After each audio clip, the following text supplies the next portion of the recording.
नमस्ते। वास्तुशास्त्र में पंचमहाभूत की जो उत्पत्ति है वह सबसे महत्वपूर्ण है। तात्विक संबंध पंचमहाभूत का एक के बाद एक की उत्पत्ति ये प्रमुख कारण होते हैं वास्तु संरचना को उत्तम रूप में हम लोगों को करने के लिए।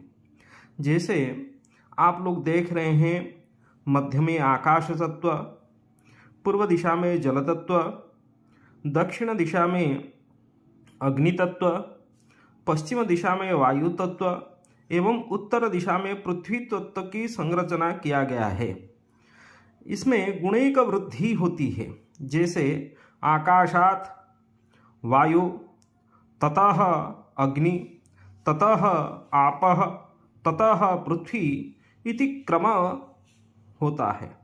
जैसे आकाश तत्व में शब्द गुण प्रधान है। आकाश तत्व एक ही गुण विद्यमान है, वो गुण क्या है ना, शब्द गुण। आकाश तत्व के बाद जब आकाशात वायु की उत्पत्ति होती है, वायु में दो गुण प्राप्त होता है, जिसमें आकाश तत्व की गुण शब्द गुण एवं वायु तत्व की गुण जो है वो स्पर्श गुण है। वायु से अग्नि की उत्पत्ति, इसलिए अग्नि में तीनों तत्व विद्यमान होता है। आकाश तत्व, वायु तत्व, अग्नि तत्व।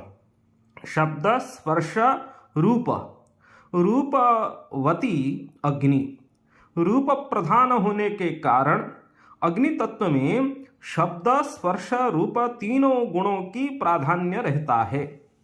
अग्नि तत्व से उत्पत्ति होती है जल तत्व का। जल तत्व में चार गुण प्राप्त होते हैं, जो आकाश वायु अग्नि जल।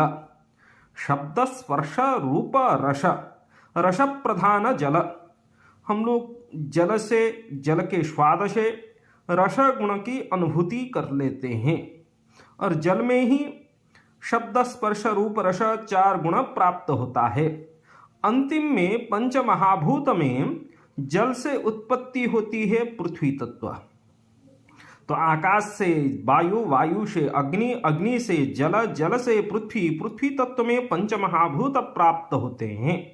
पंचमहाभूत में पृथ्वी तत्व में आकाश वायु अग्नि जल चार, पांचों की पांचों गुण रहने के कारण शब्द स्पर्श रूप रस गंध पांच गुण प्राप्त होते हैं। इस कारण से पृथ्वी तत्व में पंच महाभूत संयोग देखा जाता है। धन्यवाद।